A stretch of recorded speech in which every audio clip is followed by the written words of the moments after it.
ಮುಂದಿನ 3-4 ದಿನಗಳ ಕಾಲ ಕಲ್ಯಾಣ ಕರ್ನಾಟಕದ ಪ್ರವಾಸವನ್ನು ನಾವು ಹಮ್ಮಿಕೊಂಡಿದ್ದೇವೆ. ಸಂಘಟನಾತ್ಮಕವಾಗಿರ್ತಕ್ಕಂಥ ಪ್ರವಾಸ.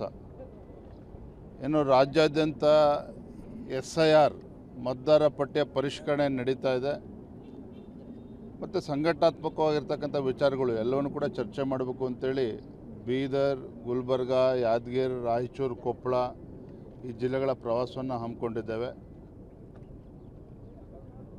ಎಲ್ಲ ಜಿಲ್ಲೆಗಳ ನಮ್ಮ ರಾಜಕೀಯ ಸ್ಥಿತಿಗತಿ ಬಗ್ಗೆಯೂ ಕೂಡ ನಾವು ಚರ್ಚೆನ ಮಾಡೋರಿದ್ದೇವೆ. ವಿಶೇಷವಾಗಿ ಈ ಸಂದರ್ಭದಲ್ಲಿ ಚರ್ಚೆ ಮಾಡುವಂಥದ್ದು ಅಂತ ಹೇಳಿದ್ರೆ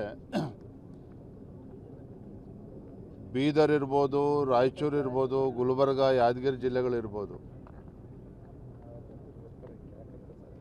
12% ಅಷ್ಟು ಮಳೆ ಆಗಿರುವಂಥದ್ದು. ಈ ಭಾಗದಲ್ಲೇ 30 ಲಕ್ಷಕ್ಕೂ ಹೆಚ್ಚು ಹೆಕ್ಟೇರ್ಗಳಲ್ಲಿ ಇವತ್ತು ಬಿತ್ತನೆ ಆಗದೇ ರೈತರು ಪರದಾಡ್ತಾ ಇದ್ದಾರೆ. ಮಳೆಯ ಅಭಾವದಿಂದ ತೊಗರಿ, ಸೂರ್ಯಪಾನ ಇರ್ಬೋದು, ಹತ್ತಿ ಇರ್ಬೋದು, ಬಿತ್ತನೆ ಆಗದೇ ಇವತ್ತು ರೈತರು ಸಂಕಷ್ಟದಲ್ಲಿದ್ದಾರೆ. ಮಾನ್ಯ ಮುಖ್ಯಮಂತ್ರಿಗಳು ಮೊನ್ನೆ ದಿನ ಬಸವ ಕಲ್ಯಾಣಕ್ಕೂ ಕೂಡ ಭೇಟಿಯನ್ನು ನೀಡಿದರು. ಫೋಟೋ ಶೂಟ್ ಮಾಡಿಸ್ಕೊಂಡು ಹೋಗಿದ್ದಾರೆ. ನಾನು ರಾಜ್ಯದ ಮುಖ್ಯಮಂತ್ರಿಗಳಲ್ಲಿ ನಾನು ವಿನಂತಿ ಮಾಡ್ತೇನೆ, ವಿಶೇಷವಾಗಿ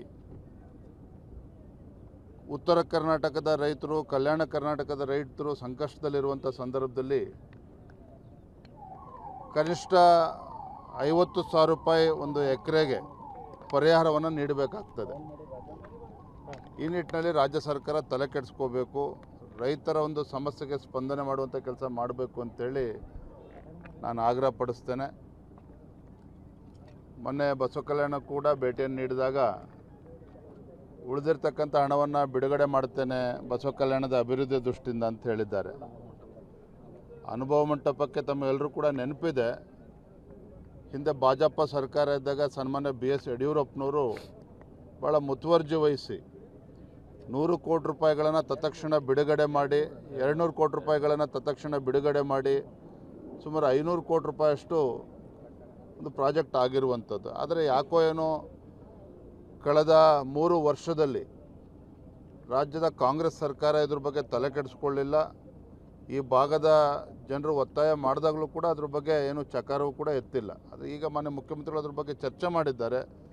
ಇವರ ನೇತೃತ್ವದಲ್ಲಾದರೂ ಕೂಡ ತತ್ಕ್ಷಣ ಹಣ ಬಿಡುಗಡೆ ಮಾಡಿ ಏನೇನು ಕೆಲಸಗಳು ಆಗಬೇಕು ಅದ್ರ ಕಡೆ ಗಮನ ಹರಿಸ್ಬೇಕು ಅಂತೇಳಿ ತಮ್ಮ ಮುಖೇನ ನಾನು ವಿನಂತಿಯನ್ನು ಮಾಡ್ತಾ ಇದ್ದೆ. ಬೀದರ್ ಭಾರತೀಯ ಜನತಾ ಪಾರ್ಟಿ ಬೀದರ್ ಜಿಲ್ಲೆಯಲ್ಲಿ ಏನಾರು ಸಮಸ್ಯೆ ಇದ್ದರೆ ಇವತ್ತು ಕೋರ್ ಕಮಿಟಿನ ಕೂಡ ಕರೆದಿದ್ದೇನೆ. ಕೋರ್ ಕಮಿಟಿಲಿ ಕೂಡ ಚರ್ಚೆ ಮಾಡ್ತೇನೆ. ಏನೋ ಸಮಸ್ಯೆ ಇದ್ದರೂ ಕೂಡ ಅದನ್ನು ಬಗೆಹರಿಸ್ತೇನೆ.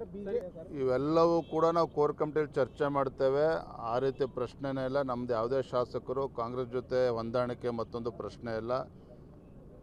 ಇವತ್ತು ಇವೆಲ್ಲವೂ ಕೂಡ ಚರ್ಚೆ ಮಾಡಿ ರೈತರ ಸಮಸ್ಯೆಗೆ ಭಾರತೀಯ ಜನತಾ ಪಾರ್ಟಿ ಯಾವ ರೀತಿ ಸ್ಪಂದನೆ ಮಾಡಬೇಕು, ಜಿಲ್ಲಾ ನಾಯಕರುಗಳು ಯಾವ ರೀತಿ ಸ್ಪಂದನೆ ಮಾಡಬೇಕು ಎಲ್ಲವನ್ನೂ ಕೂಡ ನಾವು ಚರ್ಚೆ ಮಾಡ್ತೇವೆ.